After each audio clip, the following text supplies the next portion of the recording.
তোমার কথা শুনে আমার সত্যিই খুব খারাপ লাগছে। আমার আর কোনো কিছুই খারাপ লাগে না। কাজল, প্রথম প্রথম খুব খারাপ লাগতো। বাড়ির লোকজন, বন্ধু বান্ধবদের কাছে কত অপমান, কত লাঞ্ছিত হয়েছি। আচ্ছা তোমার মা বাবা তোমাকে বুঝতে চাইতেন না? বাবা বলতেন আমার জন্য নাকি তার সম্মান থাকছে না। মা মাঝে মাঝে কাঁদতেন। কিন্তু তাও তো তুমি তাদেরই সন্তান। যখন ছোট ছিলাম ওদের কাছে খুব প্রিয় ছিলাম। বড় হওয়ার সাথে সাথেই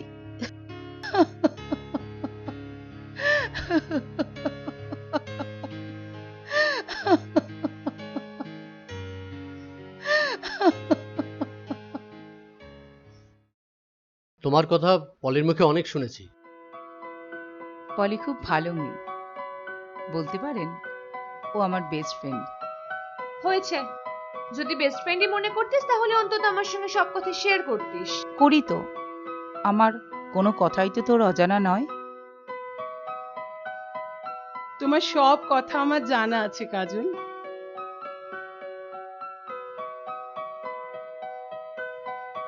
সঞ্চিতা, আজ থেকে তোমার হৃদয়ের খাতায় আর একটা নাম লিখে নাও। নিয়েছি তো, তার নাম কাজল। বৌদি, আমি পলির মুখে তোমার সব কথা শুনেছি। হুম, শুনো, তোমার যখন ইচ্ছা হবে তুমি আমাদের বাড়িতে চলে আসবে। ঠিক। শোনো, আজ থেকে পলির মতো আমরা তোমারও দাদা বৌদি। কি, তাই তো? একদম ঠিক বলেছো। এই, এরম ভাবে সবাই বসে থাকলে হবে? পলি, যা, কাজলকে তোর ঘরে নিয়ে যা। হ্যাঁ চল চল হ্যাঁ, চল। চল চল চল।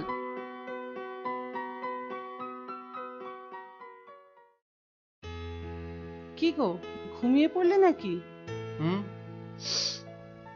না, বলো। কাজলকে তোমার কিরম লাগলো? ভালোই তো। বেশ আলাপি না মেয়েটা? হুম, অথচ দেখো, ওর জীবনটা 8-10 জনের মতন কিন্তু নয়।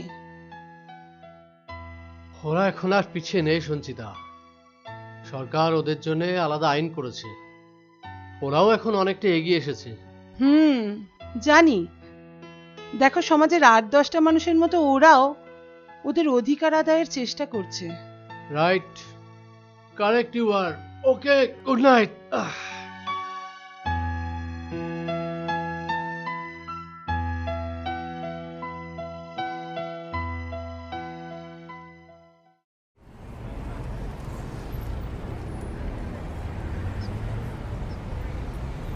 আরে কি ব্যাপার, হেঁটে কেন?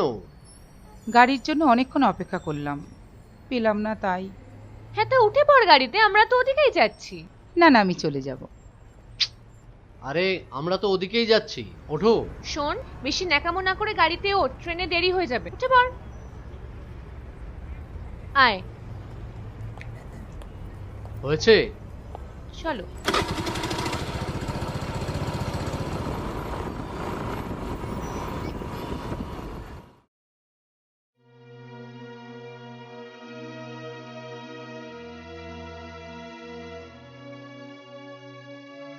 হ্যালো, হ্যাঁ, বলো। তুমি কোথায়? আরে এই তো অফিস থেকে বেরোলাম। এই শোনো না, আজকে ফেরার পথে একটু ও বাড়ি যাবে? কেন, আবার কার কি হলো? আরে মা ফোন করেছিল, বাবার শরীরটা না আবার খুব খারাপ হয়েছে।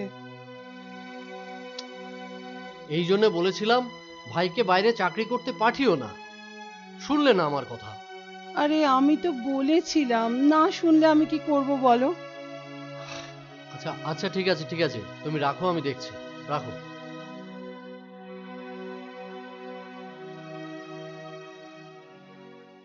তোকে তো সবই বললাম, এখন কি করব বুঝে উঠতে পারছি না। শোন, এত টেনশন নিস না। পলি, তুই তো আমাকে তো সবচেয়ে কাছের বন্ধু ভাবিস নাকি? তুই আমার সবচেয়ে প্রাণের বন্ধু। তাহলে এখন দেখে যা তোর বেস্ট ফ্রেন্ডের খেলাটা। মানে কি করবি? বেশি গভীরে ঢোকার চেষ্টা করো না, সাসপেন্স কেটে যাবে। তুই একটা তোর বেস্ট ফ্রেন্ড।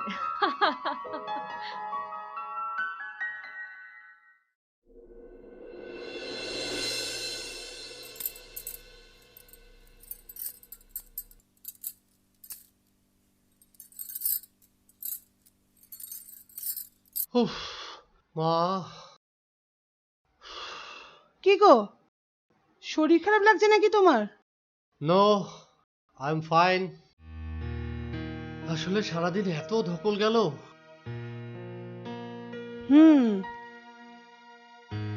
এই বাবাকে কেমন দেখলে? নো টেনশন, একেবারে ডাক্তার দেখিয়ে ওষুধ কিনে দিয়ে এসেছি। উফ, মা আমাকে যা ভয় পাই দিয়েছিল না। আরে বাবা, বয়স হলে এখন এসব হবে, অত টেনশন করার কিছু নেই। তুমি ডাক্তার দেখিয়ে দিয়ে এসছো, আমি নিশ্চিন্ত। আমিও নিশ্চিন্ত, আমার প্রিয়া টেনশন মুক্ত হয়। হয়েছে, আর সোহাগ করতে হবে না। যাও ফ্রেশ হয়ে নাও।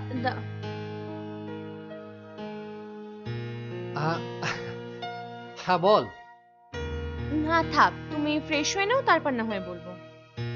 ঠিক আছে, বল না কি হয়েছে। আসলে কিভাবে বলবো সেটা না বুঝতে পারছি না। কেন, কি হয়েছেটা কি? জানো তো, কাজলের না থাকার জায়গার খুব অভাব। কেন, ও এখানে থাকবে? হ্যাঁ মানে তোরা দুজনে এক ঘরে থাকতে পারিস। থ্যাংক ইউ দাদা, থ্যাংক ইউ। ও, আর আমি বুঝি আরে বাদ। তুমি তো আমার মিষ্টি বৌদি। দে আরে দে আরে দে ফোনটা দে বলছি। তুই দে বলছি, আমি আজকে দেখবই। না তুই দিবি কিনা না বল। দেব না। আরে ফোনটা দে বলছি। উফ। এই পলি। হ্যাঁ বলো। আরে তোমরা কোথাও যাচ্ছ নাকি? ভালোই বলো, বেশ প্রত্যেক সানডে বেড়াতে যাচ্ছ। তুই চুপ কর তো। বৌদি তোমরা যাও তো। কই গো, হলো তোমার? হ্যাঁ চলো। আরে দাদা, তোমরা কোথাও যাচ্ছ নাকি? হ্যাঁ রে, ওই তোর বৌদির বাবার শরীরটা খারাপ, যাই একটু দেখে আসি। ও, আগে বলবে তো বৌদি। কি মানে? চলো চলো চলো চলো। চলো আসি। হ্যাঁ এসো এসো। চলো। এই তোরা সাবধানে থাকিস। হ্যাঁ ঠিক আছে।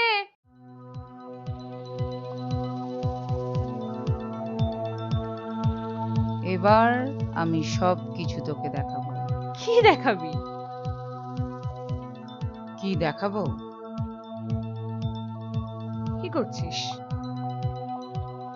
কি করছিস? ছাড়, কি করছিস?